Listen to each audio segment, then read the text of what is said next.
Julia Rock, and she's dealing with the issue that I think is important to Black people, especially Black people in New York. Julia Rock is a reporter for the Daily Poster. And last week, Rebecca, you'll recall, we spoke with Jabari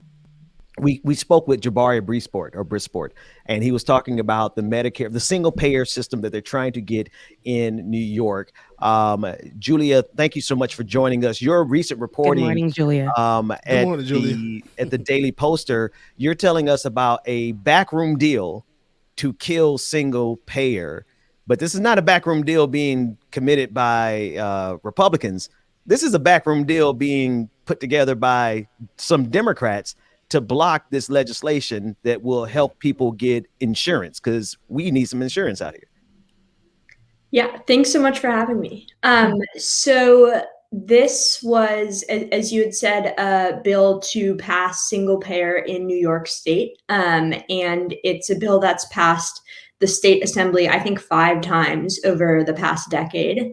And in 2019, when New York Democrats took back the state Senate, I think it was kind of expected that this bill would be able to pass the legislature, and it hasn't passed the Assembly or the Senate since then.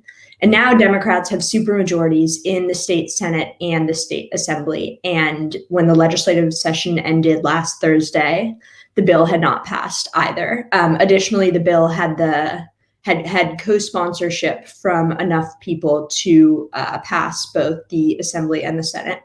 And what I kind of learned in the course of the reporting is a huge part of the reason why this bill did not come to a vote, despite having enough votes to pass, was that some of the big public sector unions in New York State were opposing the legislation and pressuring Democratic leadership in the state not to pass the bill. So the session came to a close last Thursday. The single payer bill didn't even come up for a vote. And that's the second time that a state with Democratic supermajorities has had the opportunity to pass a single payer bill and not done so. The other example was California in 2017. Just recent, I was just thinking about the fact that California pulled the same thing. I'm sorry, go ahead, Rebecca. Why do you think Democrats are afraid of jumping on this particular bill, the single payer bill? You would think that this would be something that is democratic, right? Progressive, right? Moving forward on helping everybody. And what we wanted is for them to have full control, and they have control. And it seems that they are at the forefront of blocking this blessing for the people of New York. So why do you think that is? Yeah, I mean, it's pretty sad because, obviously the goal is to win these elections and then be able to pass the progressive legislation that people ran on. I think New York is an example where there's a lot of power concentrated, at the top in leadership, and kind of in past years with Cuomo, although this year maybe he didn't quite have the power to be blocking things he didn't want done. And, if you talked to Jabari Brisport last week, that there was a really impressive organizing campaign behind this legislation. I do think that, and, this is what I was hearing from folks in New York, the opposition from the unions was incredibly challenging because they form such an important constituency for the Democrats in New York State. And the statements from union leadership, it was the United Federation of Teachers and then some of the other public municipal employee unions, was basically, we've sacrificed wage increases to bargain for healthcare in the past. And, we made that sacrifice, so we don't kind of want to lose that work that's been done. The argument doesn't really make any sense because the single payer bill would offer them pretty similar benefits to what they're getting right now. And it's, they're kind of throwing all of the other people who don't have great healthcare from their unions under the bus. So that was pretty sad to see as well. But I think that when, one of the big constituencies, in addition to all of the opposition from the healthcare industry that is notoriously really powerful, are coming out, against a bill, it's hard to overcome that with any amount of, good organizing. Yeah. I can't help but think that these leaders, I think this is bad faith, right? Now, I hear the argument from the teachers union that they've, and I don't agree with their argument, but at least they have an argument that they worked hard for the benefits that they currently have, and they sacrifice wage increases. That's an argument. It doesn't hold weight because now you don't have to negotiate for health care. You could take that completely outside of the equation. You can get more benefits. I mean, you can get more salary because now you don't have to focus on negotiating for your healthcare benefits. It's an argument, but it's not an argument. It's one that I don't agree with. On the other side, these elected politicians who have the responsibility of looking on behalf or representing all of the people, not just one particular group of constituents, not just the teachers union, right? They know better. They know that these politicians know that Medicare for all is a net plus for teachers, it's a net plus for Black people, it's a net plus for all marginalized communities. So why are these politicians? It's the same question Rebecca asked, I guess just from a different angle. Why are they not actively pushing this, let alone making backroom deals to block it? I mean, yeah, it's a good question. I'm not sure I have a great answer besides that. I think this is what we've been seeing from, leadership in the New York State legislature for a long time. I think, if they wanted single payer to pass, it would be pretty easy. They have the votes. They're kind of the ones who are actively going against what the majority of legislators in their own party want.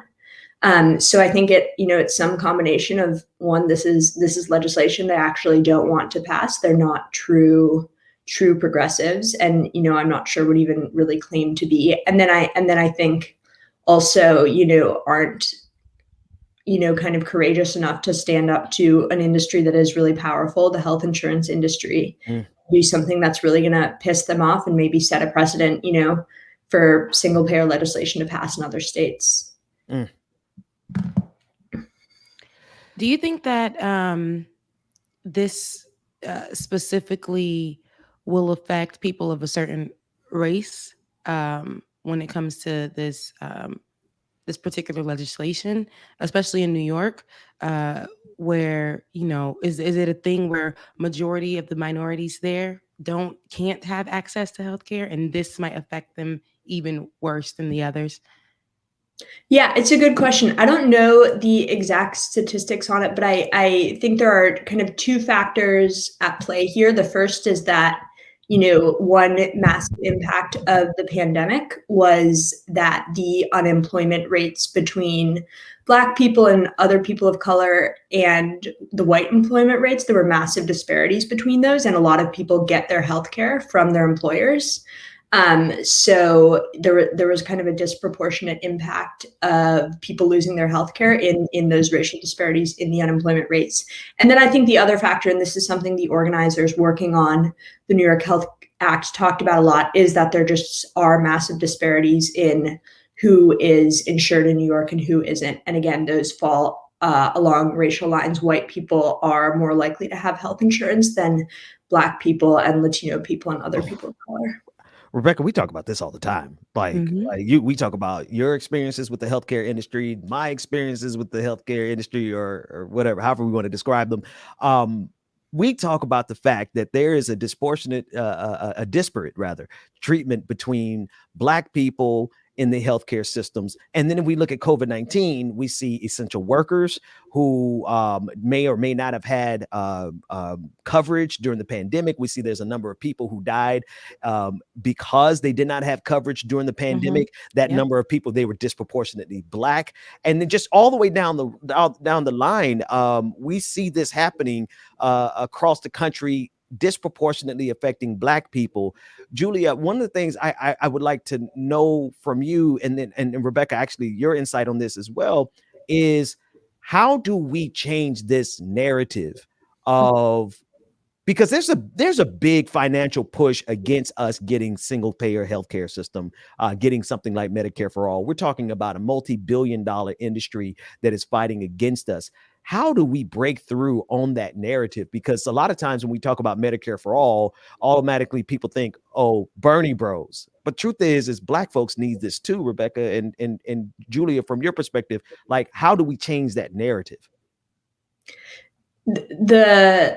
What narrative exactly? The narrative that a single payer system is somehow not progressive, Yeah. not beneficial to Black people, not beneficial to marginalized groups, not beneficial to women, hell, not even beneficial to teachers, because that's part of your reporting is out there like they're downplaying this because they think it's not that they don't think it's critical, but it's a critical element for survival. We got to be able to see our doctors, especially during a pandemic.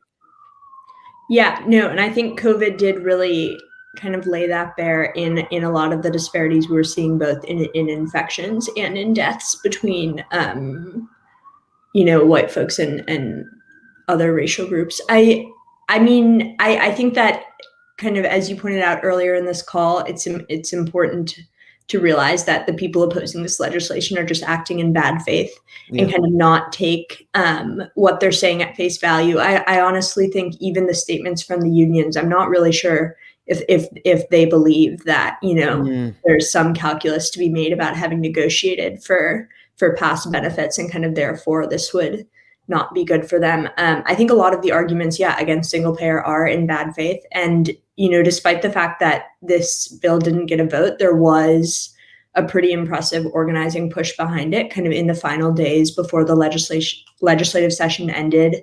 The organizers staged like die-ins at the state house. There were massive canvassing campaigns. And so I think that there really, yeah, is no substitute for that kind of organizing and kind of teaching people about how this type of legislation will help them. Yeah, I agree with you, Julia.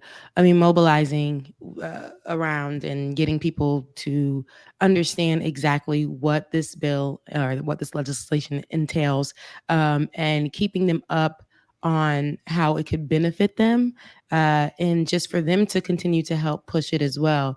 The more that we educate people and get them to understand how this will benefit them, and how it doesn't benefit them, and who's fighting against it, and how they can fight, because there's so many different ways to fight, right? If we educate people on it, they can use their platforms, whether on social media, whether when people are out mobilizing in the streets, to spread the message on what's going on. I think all of these things assist in pushing us a step further, changing the narrative, first of all, pushing us a step further, into getting something at such as, like you said, Ben, Medicaid for all, single payer, something like that for everyone. And particularly, I think they what happens is they don't want the minorities really to understand what's going mm, on. They just don't want that information to get to them so that they can go ahead and pass this by. And usually mhm, minorities in places where none of that information gets to, they just think that's an okay living. Like this is what it's supposed to be, not mhm. knowing that there is something out there that could possibly be on the table, but it's being blocked and fought against. And here's how you can get the word out. And here's how we can mobilize and challenge our leaders to help us get this put in place. So Yeah, I think that's just another way that we could do that. absolutely. Yeah. Absolutely agree. Absolutely. They can't afford to let working people actually have the freedom of healthcare. They can't because they won't be able to keep us at these raggedy jobs they have us at. I'm sorry. Go ahead. At all. Go ahead, At Rebecca. all. Sorry. At all. No. Well, thank you so much, Julia. Let the people know where they can find you, and know more about the things that you're doing as well. Thanks so much for having me. Yeah, so our reporting is at dailyposter.com, and it'd be great if you'd check it out. And then we're also on Twitter at Daily Poster. Okay, definitely. You guys follow the Daily Poster and follow Julia. Is that your? Is it JUL1A Rock? That's you Yeah, on I Twitter, couldn't right? get Julia Rock. Yeah. Okay. So that's your Twitter up on there because I was on your Twitter earlier today, and I see that you're fighting the same fight with us, Yeah. when it comes to calling out the Joe Biden, and his administration on things that they aren't doing well, things that they've promised that they haven't come through with. So Yeah. I see that we're all in this fight together. So make sure you give her a follow on Twitter and the Daily Poster as well. Thanks again for joining Like It or Not this morning. You enjoy the rest of your day, Julia. Yeah, thanks so much for having me.